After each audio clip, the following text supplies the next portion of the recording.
Shock అయ్యవా? Show చేశానంటే షేక్ అవుతావు. Sir ఇది బిలియర్డ్స్ టేబుల్ సార్. దీని మీద ప్యాకేజ్ చూసాడంటే మా ఓనర్ నన్ను ఉద్యోగం నుంచి తీసేస్తాడండి. ఏంటమ్మా ప్యాక్ అంత చీప్ గా తీసి పడేస్తున్నావు? ప్యాక్ మన క్రికెట్ తెలుసా? మన జాతీయ క్రీడ హాకీ అనుకుంటా. నువ్వు నాకు 100 బాకీ అనుకుంటా. ప్యాకే కరెక్ట్. మన పందెం ఎంత బాబాయ్? నాది 300.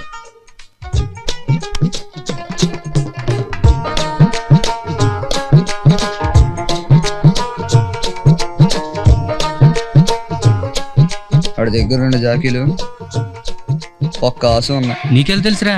అడి కళ్ళజోడ చూడరా బాబు. వారిని ఏం బ్రెయిన్ అనేది. మన మొక్కలు దేవంద్రా, ఎప్పుడు కావాలంటే అప్పుడు చూసుకోవచ్చు. ముందు పక్కోళ్ళ మొక్కలు చూడమన్నారు పెద్దోళ్ళు. నువ్వు అస్సలు తగ్గకు.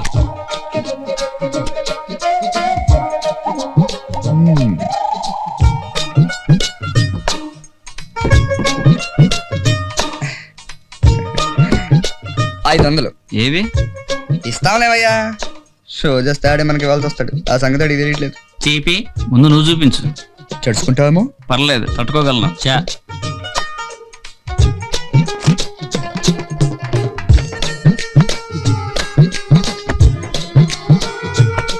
షో ఇంక నువ్వు పో. హలో, మిగతా మొక్కలు కూడా మాకు తెలుసులే అమ్మా. చా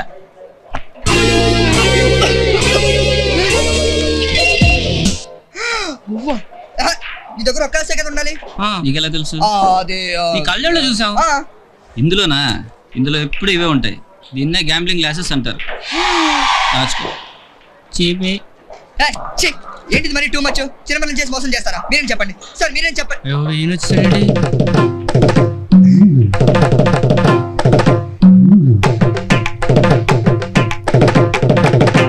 నాన్న ఒక్క నిమిషం ఆగు నాన్న. ఆగరా ఇస్తాను నాన్న ప్లీజ్. నేను చెప్పేది నాన్న, ఒక్క నిమిషం ఆగు నాన్న. రాత్రి సెకండ్ షో సినిమాకి వెళ్ళాను నాన్న. అక్కడ థియేటర్ బయట ఒకడు ఆడుతున్నాడు. ఏ హ్యాండ్ నాన్న ఆడితే గంటలో నాకు 300 పోయింది. ఎక్కడ పోతే అక్కడే ఎత్తుక్కోవాలి నువ్వేగా చెప్పావు. అందుకే రాత్రి అంతా ఆడి దగ్గర కోచింగ్ తీసుకుని పొద్దున ఇదిగో ఇక్కడ స్టార్ట్ చేశా. ఎంత వచ్చింది? 500. ఏది? మనకు కాదు, ఆడికి. రేపు మళ్ళీ ఆడదాం. కలచోడు లేకుండా రారా బాబు. నాన్న నాన్న ఒక్క నిమిషం ఆగనా ప్లీజ్. 1వ తరగతిలో చాక్లెట్ ఇవ్వలేదని టీచర్ని కొట్టావు. 10వ తరగతిలో టిఫిన్ పెట్టలేదని సేరీలో జుట్టు కట్ చేసావు. అది ఇప్పటికీ బాబుడే తిరుగుతుంది మగరాయిలాగా. ఒక్క పని నాకు మనశ్శాంతిగా ఉండే ఒక్క పని చేసేవారు నువ్వు. ఎందుకురా బతుకుతున్నావు? ఏంటో నేను పడి చావక. నాన్న అమ్మాయిలు ఎంత మంది చూస్తున్నారు, ఇంటికి వెళ్ళి మాట్లాడుకుందాం పద. నీ బతుకు సిగ్గోటి.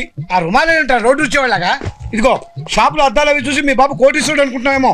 15 లక్షలు అప్పు చేసి పెట్టాను. అది ఇప్పుడు ఇదిగో ఎక్స్ట్రాగా వడ్డీ ఒకటి. నాన్న నేను షాప్కి వస్తాను, అక్కడ ఎక్కడ వస్తే టేబుల్ డిస్కస్ చేద్దాం నాన్న. డిస్కస్ చేయటం కాదురా, ఇవాళ డిసైడ్ చేసేస్తా నేను ఇంట్లో ఉంచాలా గింటేయాలా అని. నాన్న అనవసరం నేను రెచ్చగొట్టద్దు. రెచ్చిపోతే ఏం చేస్తావురా? సాయంత్రం ఇంటికి వస్తావుగా చెప్తా.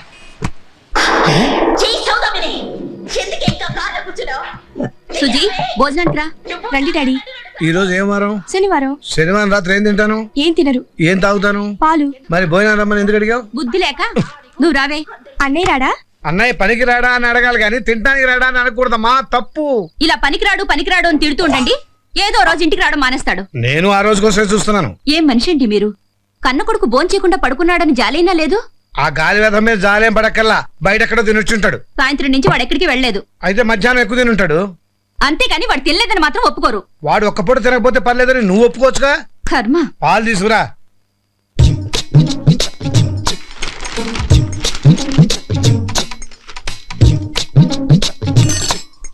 ఏంట్రా ఆకలేస్తుందా? వడ్డించినా? వద్దు, ఆయన హాల్లోనే ఉన్నాడు. ఇప్పుడు నేను తినడం మొదలు పెడితే చదువుకునే పిల్లలు ఎలా ఉన్నారో పుస్తకం రాస్తాడు. హింస. ఆయన చెప్పేది కూడా నీ మంచికే కదరా. మంచికైతే మంచిగా చెప్పాలి కానీ ఇలా విసిగించకూడదు. సర్లే కానీ కొంచెం పాలు.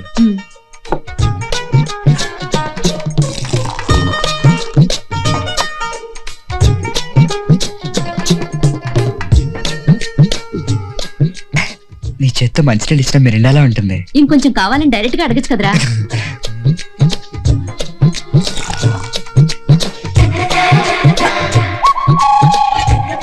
ఈ కొంచెం మాత్రం ఏం చేసుకుంటా, నేను తాగేస్తాను.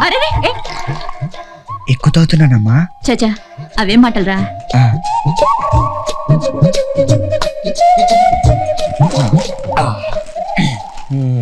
మెయిన్ పేపర్ చదివితే కనీసం జనరల్ నాలెడ్జ్ అనే వస్తుంది.